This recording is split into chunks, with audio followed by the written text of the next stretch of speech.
చేశాడు, మళ్ళీ ఇచ్చేశాడు. ఇప్పుడు ఆయన ఏమంటున్నాడు, నేను చాలా బాధపడ్డాను, మనోవ్యాధి చెందాను. ఎందుకు మనోవ్యాధి చెందాను అంటే నాకు లోకల్ పాలిటిక్స్ ఇష్టం, కానీ రాజ్యసభ అక్కడ ఏదో పైరువీలు చేసుకోవడం నాకు ఇష్టం లేదు. లోకల్ పాలిటిక్స్ చేయడానికి నువ్వు గెలిస్తే ఎవడొద్దన్నాడు నిన్ను? నువ్వు గెలవకపోవడం వల్లే కదా ఇప్పుడు పిల్లి సుభాష్ చంద్రబోస్ వాళ్ళ అబ్బాయికి గొడవ చేశాడు, ఆయన ఇచ్చారు. ఏమైంది? ఇప్పుడు ఈ రెండు ఒత్తిడి మేరకే కదా జరిగింది. ఇప్పుడు మోపిదేవి వెంకటరమణ పోనీ ఎంత ముందు గెలిచి ఉంటాయింది లాక్కుని ఇచ్చారంటే ఒక అర్థం ఉంది. పిల్లి వెంకటరమణ పిల్లి సుభాష్ చంద్రబోస్ వాళ్ళ అబ్బాయిది మామూలు రచ్చ చేశారు అప్పుడు, ఆ టైంలో.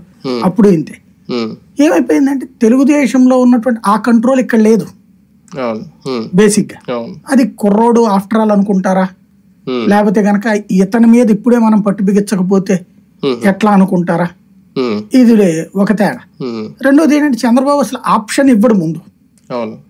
నేను చూసుకుంటా అంటూ నలుగురిని అక్కడ ఎంకరేజ్ చేసి అందులో ముగ్గురిని ఫైనల్ చేసి అందులో ఇద్దరిని లాటరీ తీసి ఒకరికి ఛాన్స్ ఇస్తాడు. ఒకళ్ళు పోతే ముగ్గురు ఉంటున్నారు. ఇక్కడ ఇతని ఎట్లా ఉంటుంది, ఇతను పోతే వాట్ నెక్స్ట్ అనేది కనబడట్లే. అంతే కదా.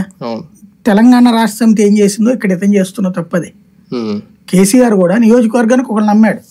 అంతకుముందు ఏళ్ల తరబడి ఉన్నటువంటి వాళ్ళని, అంటే ఉద్యమం నుంచి నమ్మిన వాళ్ళని పక్కన పెట్టి అలా వచ్చిన వాళ్ళని ఇచ్చాడు.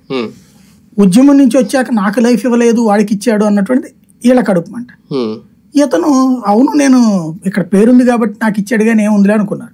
గ్రౌండ్ లెవెల్ క్యాడర్ని బట్టి. కానీ ఇక్కడ చిన్న అనాలిసిస్ చూసుకుంటే అంటే జగన్మోహన్ రెడ్డి గారి క్యాలిక్యులేషన్స్ ఆలోచనలు అన్న రాంగ్ ట్రాక్ పడుతున్నాయి. ఎందుకంటే ఈయన అన్న మాటలు మోపిదేవి వెంకటరమణ ఈయన యాక్టివ్ పాలిటిక్స్ లో ఉండాలనుకో, డైరెక్ట్ గానే చెప్పారు ఇంకా టీడీపీతో కంటిన్యూ అవుతాం అనేది, ఎంతవరకు అనేది ఫర్దర్ నెక్స్ట్.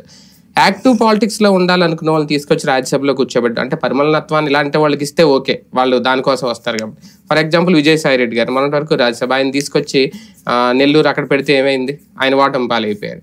అంటే అక్కడ వాళ్ళని తీసుకొచ్చి ఎక్కడ పెట్టడం, యాక్టివ్ పాలిటిక్స్ లో ఉన్న వాళ్ళని తీసుకొచ్చి రాజ్యసభలో కూర్చోబెట్టడం, ఆ లెక్కలు తప్పుతున్నాయి. అందుకే ఇన్ని రోజులు